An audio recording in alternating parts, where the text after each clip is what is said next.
I'm Craig Davis from the European Bank for Reconstruction and Development.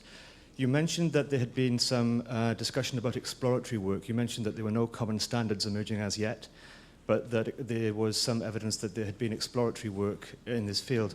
Were any case studies or any of the details of this exploratory work presented? Because I think one of the real opportunities of these symposia is an opportunity to put on the table the work that we're all doing to develop these approaches.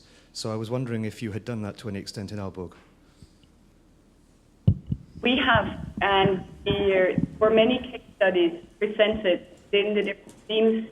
You can see from the list covered many different angles, or different themes, and within each we saw explorative work, and that would be presented in the Symposium report. So the point was made that there are lots of guidance and tools around and about and helping people to think through climate change.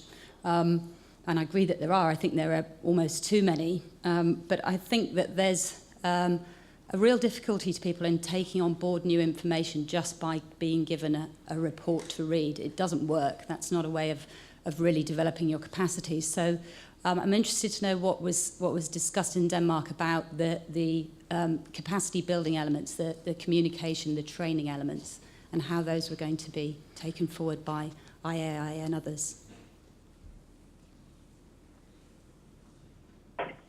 The conclusion from Aalborg was the same as you make, that there are a lot of guidance out there, and we should be really critical in our development of new guidance, because guidance in itself doesn't do the work.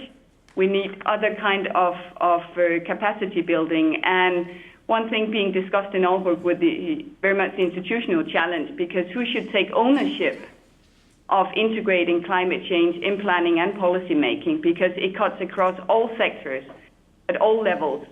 So the institutional challenge was being discussed as maybe the main challenge for us to move forward the field and the climate change integration.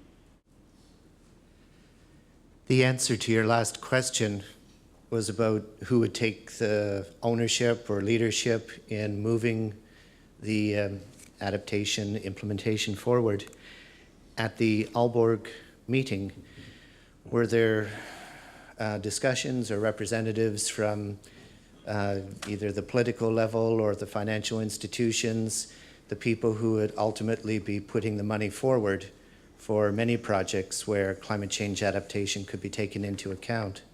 And perhaps one of the answers to your questions would be, if there was clear mandates from the political or financial leaders for projects, then the tools and the other things and the scientific community and the professional community and the academic communities, they'll line up appropriately to solve those questions.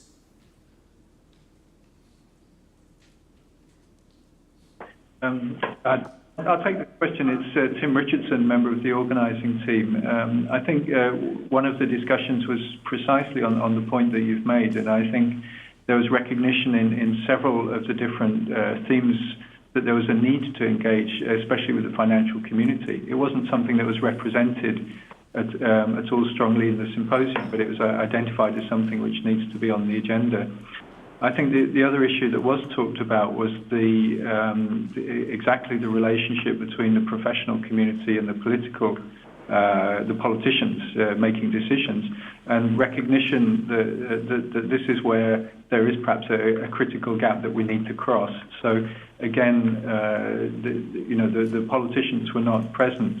What were present were many professionals working in different contexts and at different levels and scales of government, discussing exactly this issue. I can remember strikingly a discussion about the preparation of Swedish national transportation plan, where the issue came up, well, what can you do in impact assessment if the government has decided 50% of expenditure will be on road projects?